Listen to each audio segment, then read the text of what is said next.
So I thought I'd make a short video about how I try to learn some of the more complex drum parts, some of the more difficult drum parts on the videos that I make. And the song in this case is Vahle by the band Volumes. And Nick Ersick, the current drummer of Volumes, has a real gift for coming up with these intricate kick drum patterns that he orchestrates beneath a real straightforward 4/4 beat with his hands. So with his hands he's usually riding a crash cymbal or the china on beats 1 through 4 and hitting the snare on beat 3, which is a real standard 4/4 beat. But it's the kick drum pattern beneath this that's so difficult and complex. And that's the opposite of what drums usually are, which the kick drum is usually pretty basic, and the hands are where all the complexity occurs.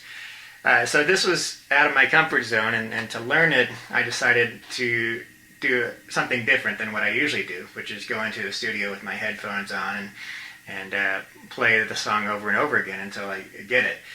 Sometimes I'll use an app on my iPhone that slows down the music a little bit, and that helps out in some cases with songs that are more complex. But in this case, I decided to get more analytical with it and actually go to the computer before I tried to go to the studio and drum it out. So go to the computer first and program the drums that I was hearing on it. And there are several ways to do it. I mean, you could do something more basic than that and annotate it yourself on a piece of paper. Or in this case, I'm using the program Logic in Apple, and that's what I use to record my drums. But it also has a drum machine option, and it's a real intuitive interface where you tap on the beats that you want. So I'll show you in more detail in a minute, but you basically tap on the beats that you want, and it can actually provide the notation for the music after you're finished with it. Okay, so the first thing to do before we program the drums is to figure out the tempo. And what I use is a basic metronome iPhone app. This one's called Tempo by Frozen Ape, I think. And it's real simple. And I basically listen to the song and kind of tweak the tempo on here until I get it. And in this case, it's pretty easy. I've already done it for this. I know that the tempo is 125 beats per minute. But it's pretty easy on this one because the original band, Volumes, played along with the metronome to record it. The bands who don't do that, Tool, for example, Danny Carey doesn't play along to a metronome, so the tempo constantly fluctuates just a little bit here and there. But to actually create a click track for one of those songs is a long process. But for this, I just listen to the song and I adjust the tempo until I get it. There is a BPM counter in Logic, which theoretically determines the beats per minute for you, but it doesn't work on polyrhythms or on complex songs. It just blows its mind. So here, for example, I'll start playing it and see if the BPM counter gets close.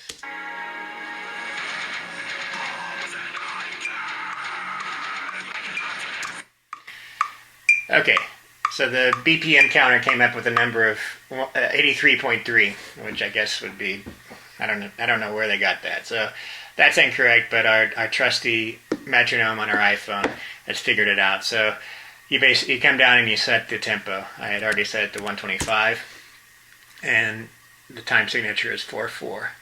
And now we're ready to program the drums.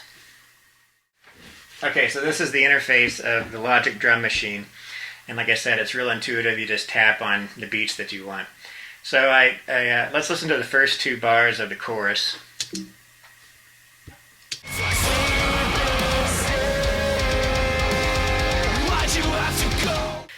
So like I said, the complexity lies in the kick drum, and Nick's hands are just playing a straightforward 4/4 beat. So let's program the hands first. And then the snare drum.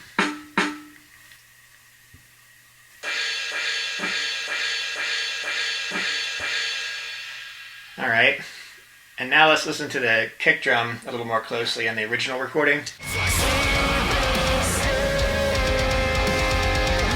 All right, so here's what I heard. Beats 1 through 4, another 4 in a row, and then some upbeat kicks here.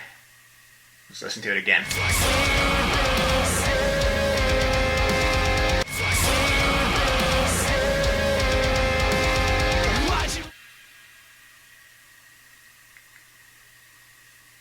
That's what I heard. Now let's verify it.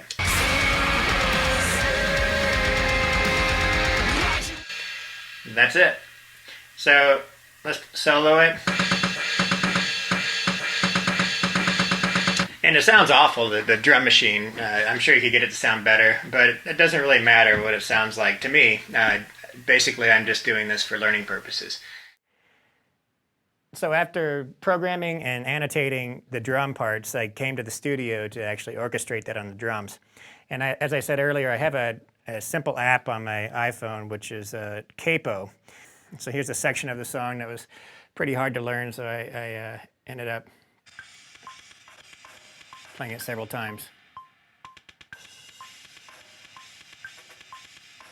And you can drop it down to 3/4 speed.